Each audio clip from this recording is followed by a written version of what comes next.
Good morning everyone. Today I am going to start a primary and secondary standard. ठीक है, आज हम लोग किसके बारे में पढ़ेंगे? आज हम लोग पढ़ेंगे प्राइमरी एंड सेकेंडरी स्टैंडर्ड के बारे में. ठीक है, सबसे पहले हम लोग देखेंगे कि स्टैंडर्ड सॉल्यूशन क्या होता है. प्राइमरी एंड सेकेंडरी स्टैंडर्ड को जानने से पहले हम लोग क्या देखेंगे कि स्टैंडर्ड सॉल्यूशन होता क्या है.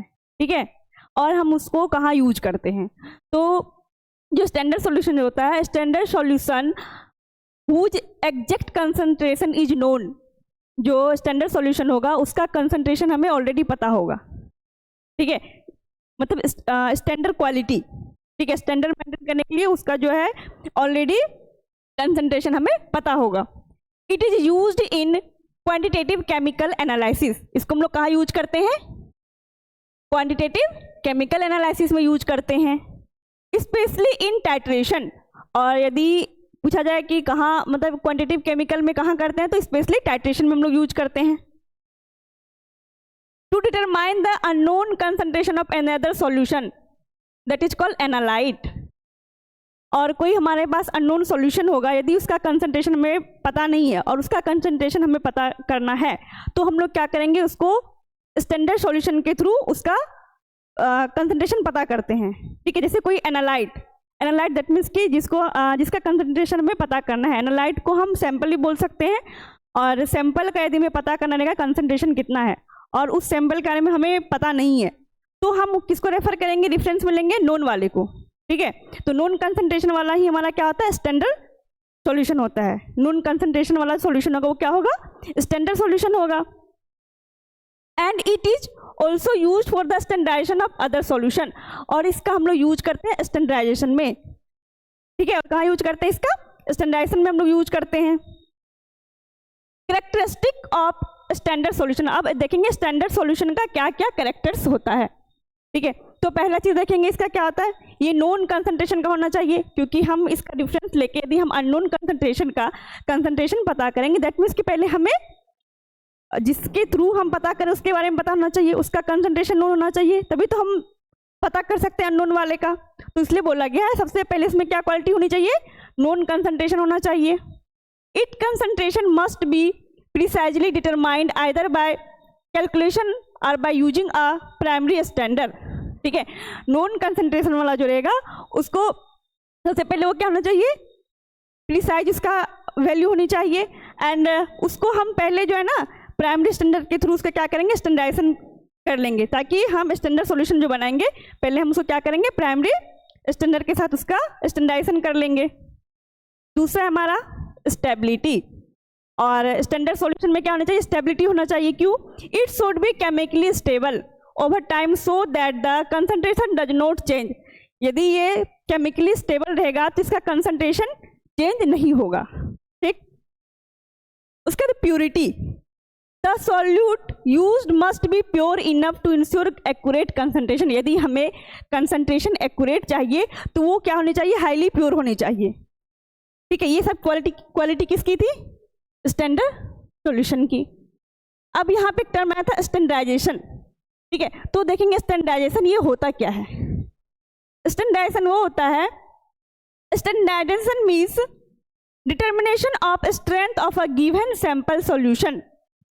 ठीक है, determination of strength of given sample solution and can be determined by reacting the solution quantitatively with a standard solution. इसमें क्या होता है, जो हम लोग क्या करते हैं, स्ट्रेंथ डिटरमाइन करते हैं कोई भी दिए गए सैंपल का. ठीक है, कोई भी यदि दिया गया रहेगा सैंपल, हमारा गिवन सैंपल, उसका क्या करते हैं, स्ट्रेंथ को डिटरमाइन करते हैं. ठीक, कैसे करेंगे, bye reacting the solution quantitatively with the standard solution. मतलब जो हमारा नॉन कंसंट्रेशन वाला सॉल्यूशन रहेगा उसके थ्रू हम लोग क्या करेंगे, किसी भी गिवन सैंपल का कंसंट्रेशन को पता करेंगे. ठीक है, वो क्या कहलाएगा, हमारा स्टैंडर्डाइजेशन कहलाएगा. अब देखेंगे स्टैंडर्ड सॉल्यूशन जो है दो टाइप का होता है. पहला होता है प्राइमरी स्टैंडर्ड. पहला क्या होता है, प्राइमरी स्टैंडर्ड. दूसरा क्या होता है हमारा, सेकेंडरी स्टैंडर्ड. तो हम दोनों को बारी बारी से पढ़ेंगे.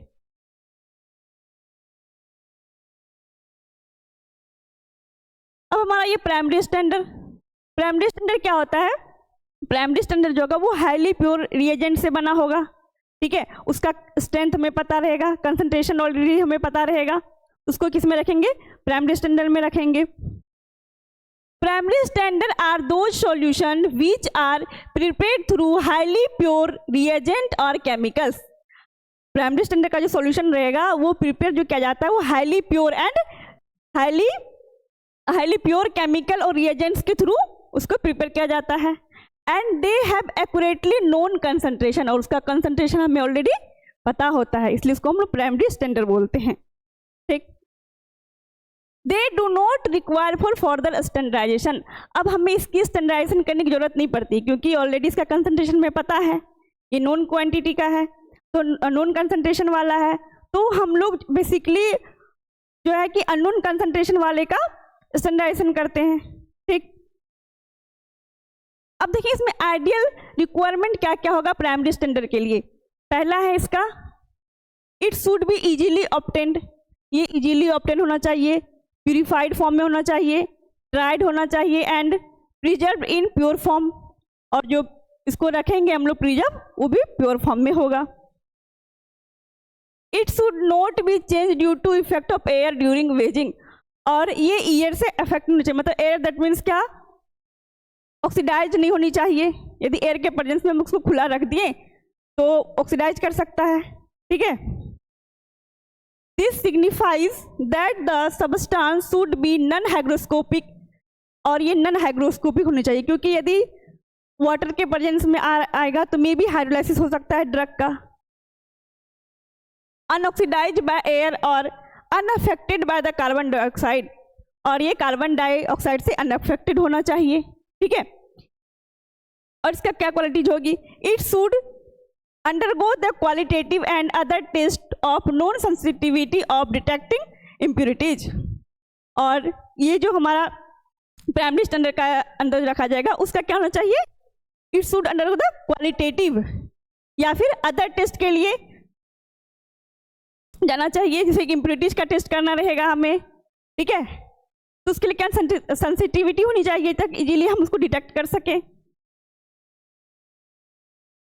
It's relative molecular mass should be high not nullify the weighing error, और इसका मॉलिक्यूलर वेट जो होना चाहिए क्या होना चाहिए, शुड बी हाई होना चाहिए। क्यों, ताकि वेजिंग में क्या हो, एरर ना आए। और इसका लास्ट क्वालिटीज है it should rapidly solubilise under the condition in which it is employed, और ये इजीली क्या होना चाहिए, सोल्यूबल होना चाहिए। ठीक है, ये जो आइडियल क्वालिटीज था किसका था, ये प्राइमरी स्टैंडर्ड का था। हम लोग फीचर्स की बात करेंगे प्राइमरी स्टैंडर्ड में, highly pure, less reactive and stable. इसका फीचर्स जो होगा प्राइमरी स्टैंडर्ड का क्या होगा, हाईली प्योर नेचर का होगा, लेस रिएक्टिव होगा एंड स्टेबल होगा, लेस हाइग्रोस्कोपिक होनी चाहिए, highly soluble if used in titration, यदि हम इसको टाइट्रेशन में यूज कर रहे हैं then it is highly soluble form में होना चाहिए। ठीक है, हाई इक्विवेलेंट वेट होना चाहिए, नॉन टॉक्सिक होनी चाहिए, ये cheap and readily available, eco friendly होनी चाहिए, सस्ता मिलना चाहिए। ठीक है, और इजीली अवेलेबल भी होना चाहिए और इको फ्रेंडली भी होनी चाहिए। तो हमने फीचर्स भी पढ़ लिया। अब हम लोग एग्जाम्पल की बात करेंगे किस किस टाइट्रेशन में, जो हम लोग अपकमिंग अभी अब से इसके बाद हम लोग टाइट्रेशन पढ़ेंगे, तो किस टाइट्रेशन में हम लोग कौन कौन सा प्राइमरी स्टैंडर्ड यूज करेंगे एनालाइट के कंसंट्रेशन को पता करने के लिए। तो हम लोग एक एक करके देखेंगे। पहला है हमारा example for titration of acid base. यदि हम एसिड बेस टाइट्रेशन की बात करेंगे तो हम लोग प्राइमरी स्टैंडर्ड क्या लेंगे, तो प्राइमरी स्टैंडर्ड सॉल्यूशन ले सकते हैं हम लोग सोडियम कार्बोनेट को ले सकते हैं, जिसका मॉलिक्यूलर वेट कितना होता है 105.99, sodium tetraborate, oxalic acid, potassium hydrogen phthalate, succinic acid, benzoic acid.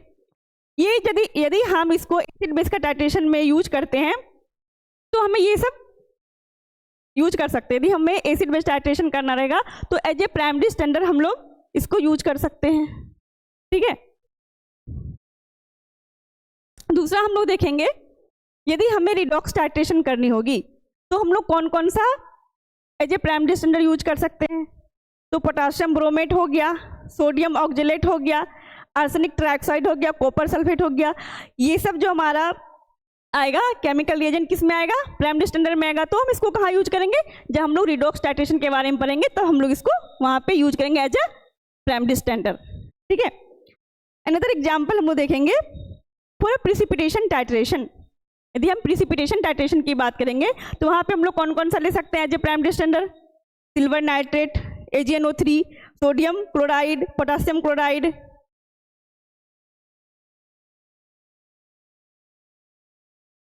अब देखेंगे हम लोग कॉम्प्लेक्सोमेट्रिक टाइट्रेशन।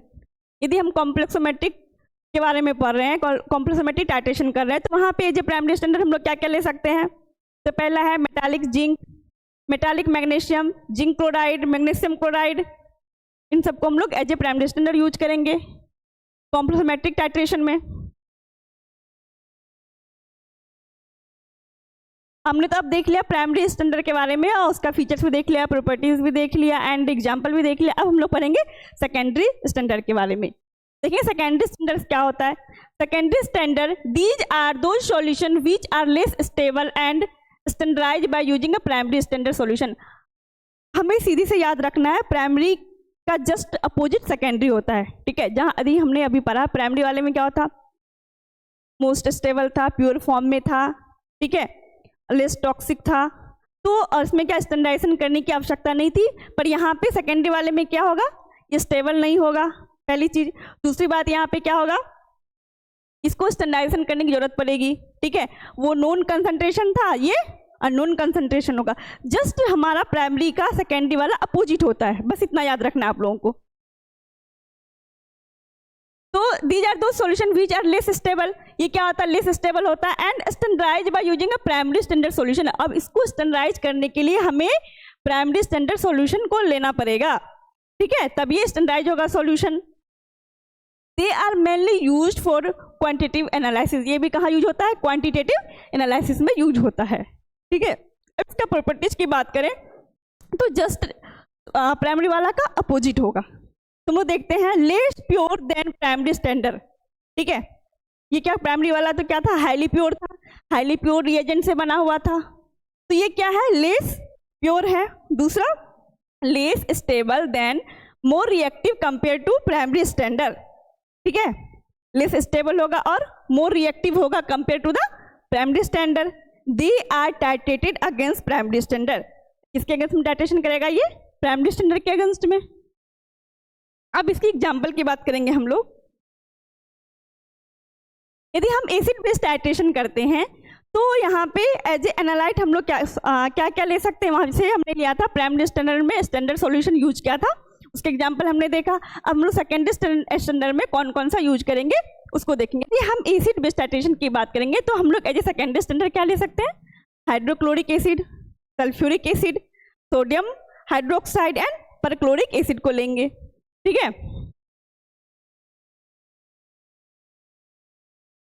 उसके बाद हम लोग देखेंगे रिडॉक्स टाइट्रेशन के बारे में। यदि हम रिडॉक्स टाइट्रेशन कर रहे हैं तो वहाँ पे हम एज ए सेकेंडरी स्टैंडर्ड क्या ले सकते हैं, तो लेंगे हम citric ammonia sulphate, potassium permanganate, sodium thiosulphate को ले सकते हैं एज ए सेकेंडरी स्टैंडर्ड।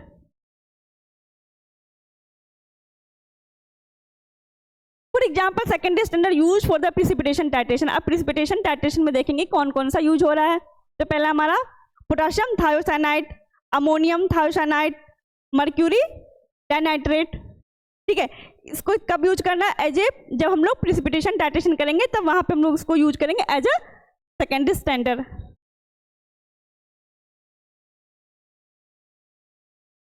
अब हमारा ये example of secondary standard for use of complexometric titration.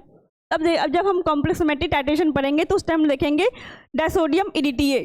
ठीक है, इथाइलिन डायमाइन टेट्राएसिटिक एसिड इसका फुल फॉर्म होता है, इसको हम लोग यूज करते हैं, ये कॉमन है कॉम्प्लेक्सोमेट्रिक टाइट्रेशन के लिए। ठीक है, वहाँ पे हम लोग इसको यूज करते हैं as a analyte as a secondary standard. और दूसरा हम लोग लेते हैं लीड नाइट्रेट। ठीक है, तो ये आज का टॉपिक था आपका प्राइमरी एंड सेकेंडरी स्टैंडर्ड का। तो खत्म हो गया, अब नेक्स्ट डे हम लोग नेक्स्ट स्टार्ट करेंगे। Thank you.